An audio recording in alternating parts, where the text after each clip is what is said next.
You've got to love car companies, haven't you? I've seen this huge growth recently in advertisement for something called a self-charging car. I just think it's awesome. This magical self-charging car. It charges its own battery and reduces emissions, and it's got to be the answer to everything, hasn't it? I mean, is anybody taken in by that? Does anybody really think this thing magically charges itself? I mean, it is in fact a hybrid.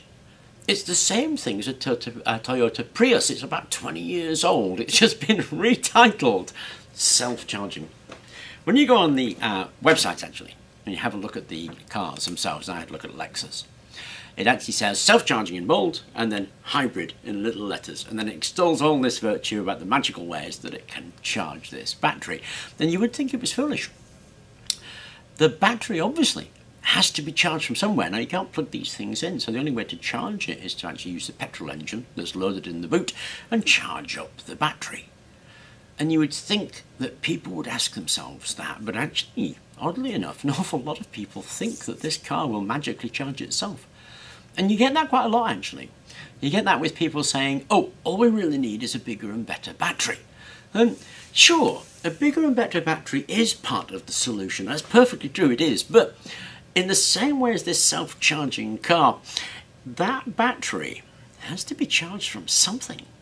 Something that's got to put the energy into that battery. It doesn't magically make its own energy and suddenly a battery will be the solution. That energy's got to come from somewhere.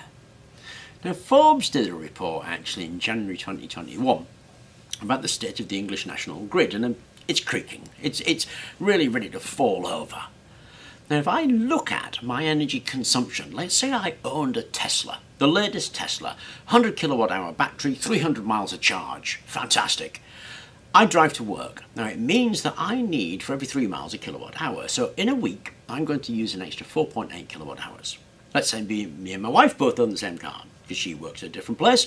We're going to be tripling our energy consumption if we both buy electric cars. And of course, by 2030, there won't be any new car sales for petrol and diesel. They've all got to be battery or hybrid. Hybrids disappear in 2035.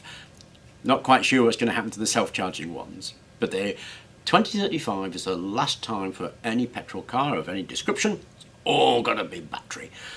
2030, that's only 9 years away. In 9 years, I'm expected to triple my energy consumption in terms of electricity. And of course, that's going to be true for everybody across the UK, and I consider myself quite frugal. So what on earth is the energy grid in the UK going to do with a tripling of energy demand? And because I think that's the same around the world, it's certainly going to be the same in the US. They're going to want a sudden increase. Now, England is not self-sufficient in electricity generation. Our consumption last year was something like, I think it was 300 terawatt hours.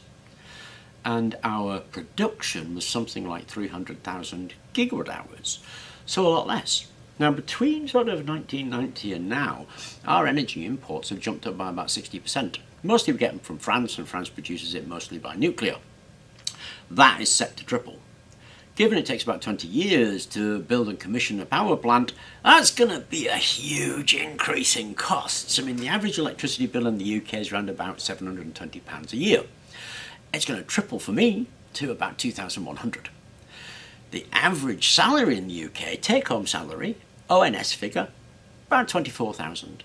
So you're looking at roughly 10% of your salary going on buying electricity so that you can pump it into your car.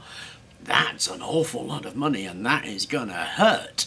And a battery will not help you, because that battery needs charging. It's all about generation and use as well. So we've got three sides to this problem. One side is the battery, one side is how we go about generating it, and one side is how we go about using it. That's why the videos have changed a bit. There's changed from batteries to battery and generation, and then to battery generation and usage of things, because they are the problem. And getting a bigger and better battery is not the answer. It's the same unanswer that buying a self-charging car is. A self-charging car cannot charge itself. And when you look at them, they're just a rebadged Prius with 20-year-old technology. A bigger and better battery cannot charge itself. That energy's got to come from somewhere. And so, to my mind, what that means is we have to look at all three sides. That's what I think. I think we have to look at the whole thing rather than one little bit of it, which is why some of the videos have changed into some of the things we're doing, to look at other aspects of what it is that we're doing to try to improve the generation. Now, if we look at that kind of stuff, then generation by centralized generation probably isn't the answer. And Japan's looking at this in a decentralized model and what they call microgeneration, and I think that's a way forward. Microgeneration is going to be the big old deal, I think, for which batteries play a critical part, but so do the other stuff. Exactly how it is we go about doing that and exactly how it is we go about using it. And of course, that's not particularly comfortable for us. The appeal of a self-charging car is you never need to plug it in. And there are places where you can't plug in a car in order to charge it.